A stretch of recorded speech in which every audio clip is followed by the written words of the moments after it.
ये अपन खेरिया हाउस आ चुके हैं और यहाँ से अपन जाएंगे सीधे बलवीर सिंह, सुनीता सिंह। तो हम जा रहे हैं राघवेंद्र तोमर से मिलने और ये हम चूना भट्टी में भोपाल में। ये हम पहुंच चुके हैं ठाकुर राघवेंद्र तोमर के हाउस घर पर और ये हैं अपने खेरिया पोरसा अम्बा मुरैना के पास के। ये उनका महल है और बहुत ही खूबसूरत महल है। राजपूतों के उत्थान के लिए ये काफ़ी कार्य कर रहे हैं। ये इनका स्विमिंग पूल बना हुआ है, बहुत सुंदर, बहुत ही खूबसूरत इन्होंने अपना हाउस बनाया हुआ है। मुझे बहुत पसंद आया, बहुत सुंदर है। थोड़ी देर में हम आपको इनसे मुलाकात कराएंगे। और ये उनका जो पीछे का हिस्सा है और काफ़ी सुंदर है ये भी। देखिए ये एक ग्रामीण हट टाइप का बनाया हुआ है। पूरा गांव का जीवन इसके अंदर, ऐसा लगता है कि हम गांव में पहुंच गए हों। बहुत ही सुंदर। ये तोमर साहब का महल मुझे बहुत सुंदर लगा। मैं फ़र्स्ट बार यहाँ पर आया हूँ और देखिए ये आप देख सकते हैं कितना सुंदर ही ब्यूटीफुल ये कुटिया बनाई है, बहुत ही खूबसूरत। आजकल ये कहाँ मिलती है देखने के लिए। और ये सामने जो है अतिथियों के लिए ये बनाए हुए हैं बैठने के लिए। और यहाँ से आइए आपको थोड़ा दिखाते हैं आगे। ये भी इन्होंने बहुत खूबसूरत इसको डिज़ाइन दिया है। और ये देखिए बैलगाड़ी है जो पुराने टाइम पर चला करती थी। कुर्सियाँ पड़ी हैं। ये है इनकी फ़ोटो तस्वीर, ठाकुर राघवेंद्र सिंह खेरिया वाले। जी हाँ दोस्तों, तो नमस्कार, जय भवानी। मैं हूँ आपका अवधेश सिंह चौहान और आज हम एक हस्ती से मिलने आए यहाँ पर, जो कि जिनका नाम राघवेंद्र सिंह तोमर। और वो जो है मुरैना चंबल अंचल के निवासी हैं और भोपाल में निवासरत हैं। राजपूतों के उत्थान के लिए उन्होंने बहुत अनेक कार्य किए। आज हम उनसे रूबरू होंगे और आगे की जो राजपूतों के बारे में थोड़ी सी चर्चा करेंगे। तो राजपूतों के लिए बच्चों को क्या समझाइश देना चाहिए, आज हम उन्हीं से पूछना चाहेंगे। तोमर साहब, स्वागत है आपका भोपाल में।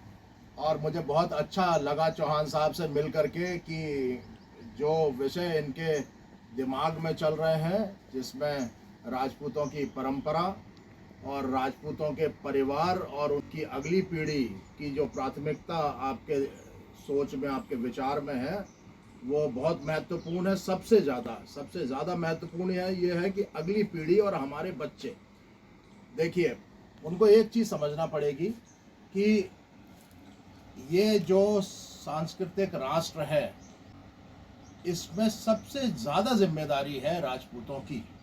और आप उस परिवार के हिस्से हो, अगली पीढ़ी हो। और आपके कंधे पर सिर्फ आपका कैरियर का बोझ नहीं है, आपके परिवार का बोझ नहीं है, आपके समाज का बोझ है। और ये जितनी परंपराएं हैं, जितनी भगवान राम और भगवान कृष्ण से जितनी परंपराएं आई हैं, वो सारी की सारी परंपराएं अगली पीढ़ी तक ले जाने का की जिम्मेदारी आप पे है। तो अब आपको विचारवान होना पड़ेगा, अब आपको संस्कारी होना पड़ेगा। और एक बात बता दूं, बहुत बच्चों को मैं ये बताता हूँ कि अपन को मनुष्य का जीवन मिला, भारत भूमि में मिला, बहुत अच्छे परिवार में मिला और ईश्वर की कृपा है, ऐसी व्यवस्था में मिला। ठीक, मैं आपको बहुत आसान शब्दों में बता देता हूँ। हर व्यक्ति में बहुत सारे गुण होते हैं। इस दुनिया में मनुष्यों में, व्यक्तित्वों में बहुत सारे गुण होते हैं, है ना। विद्वता एक गुण है। आदमी चाहता है कि बच्चा विद्वान हो, मेहनती हो, समय का पाबंद हो, स्वावलंबी हो, सत्यनिष्ठ हो, ठीक, विश्वसनीय हो, ठीक, अनुशासित। ऐसे बहुत सारे गुण होते हैं मनुष्यों में। लेकिन सब गुणों का जो राजा होता है वो होता है साहस। तो अगर आपने साहस का गुण सिद्ध कर लिया तो आप केवल एक गुण जरूर सिद्ध कर लीजिए। अगर आपने साहस का गुण सिद्ध नहीं किया और केवल विद्वता का गुण सिद्ध कर लिया तो आप मानिए कहीं ना कहीं चोट खा जाएंगे, वो मुकाम आपको नहीं मिलेगा। ठीक, आप केवल बहुत सॉफ्ट स्पोकन रहे, लोगों का सम्मान करने वाले रहे, बहुत मेहनती रहे, जी। एक गुण सिद्ध कर लीजिए साहस का, फिर 3-4 गुण बेशक एक तरफ रह जाएं, आप जीवन की पूर्णता को प्राप्त कर जाओगे। दूसरी बात ये सिद्ध करिए कि आप अपने पेरेंट्स के लिए लायबिलिटी नहीं हो। पेरेंट्स आपके लिए क्या करें इसका कोई महत्व नहीं है। आप पेरेंट्स के, अपने परिवार के एसेट हो, एसेट। आप उनके लिए क्या कर पाओगे जीवन में, सही बात। केवल महत्व इस बात का है कि आप उनके लिए क्या कर पाओगे।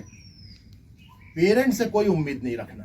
सर एक बात और पूछना चाहेंगे आपसे, राजपूत के जो बच्चे हैं, क्षत्रिय जो बच्चे हैं, वो भ्रमित हैं, वो भटक रहे हैं, तो उनके लिए आप क्या क्या बोलना चाहोगे? देखिए आज के समय में अब भटकाव तो ये है कि कैरियर सबको बनाना है, सबको कैरियर बनाना। अब कैरियर बहुत सारी फील्ड में बनता है, एक फील्ड जो है आपको बताई गई है, केवल एक फील्ड कि पढ़ो लिखो और कैरियर बनाओ। और वो जो पढ़ने लिखने की जो फील्ड है, उस पढ़ने लिखने की फील्ड में आरक्षण ने बहुत कबाड़ा कर रखा है। हमको एहसास है, हमारी जो आपकी पीढ़ी से हमारी पिछली पीढ़ी है, इन सबको एहसास है आपकी परेशानियों का, कि आप 95% नंबर ला करके भी अच्छे कॉलेजों में और अच्छी नौकरियों में नहीं घुस पाते हो, और जबकि 50-55% नंबर और 40% नंबर पे भी लोगों को व्यवस्थाएं मिल जाती हैं। ठीक, अब ये नौकरियों में तो अड़ंगा है, लेकिन छत्री कौन है जो दी गई परिस्थितियों पे अच्छा परफॉर्म करे। तो ये तो आपको परिस्थितियां मिली हैं जन्म से कि आरक्षण है, योग्यता के साथ, प्रतिभा के साथ जो है अन्याय हो रहा है, ये तो दी गई परिस्थितियां हैं। अब आपको इन दी गई परिस्थितियों पे परफॉर्म करना है तो आप सच्चे राजपूत हो। ठीक, अब नौकरियों में फौज में आरक्षण तो नहीं है, तो फौज में जो है अफसर बन के जाइए ना, अफसर बन के जाइए। पूरी दुनिया में फौज की जरूरत कभी खत्म नहीं होगी, और क्षत्रियों को महत्व कहां से मिला? फौज से मिला, सैन्य अधिकारी बन के मिला।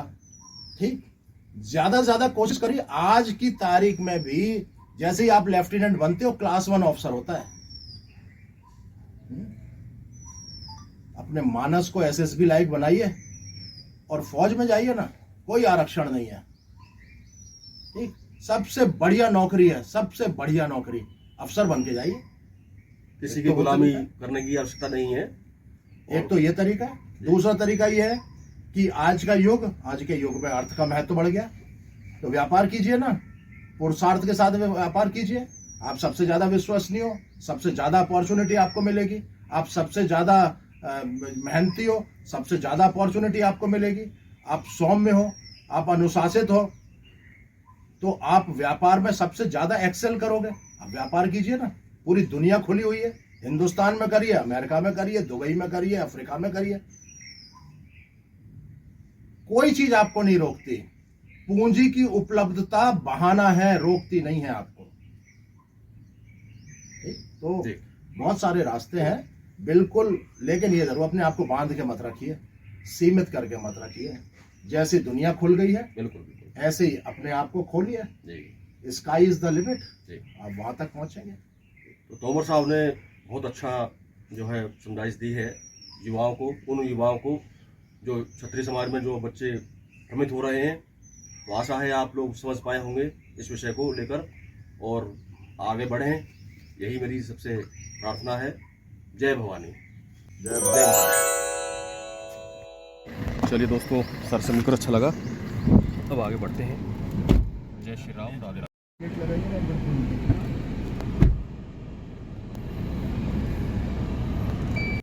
सर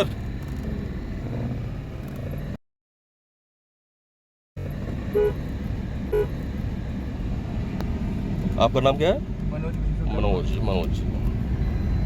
ये बहुत खूबसूरत तालाब है, मनीषा के नाम से है और बहुत ही ब्यूटीफुल है ये।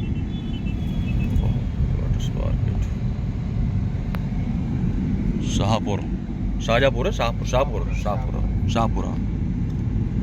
तो हम शाहपुरा में घूम रहे हैं इस समय।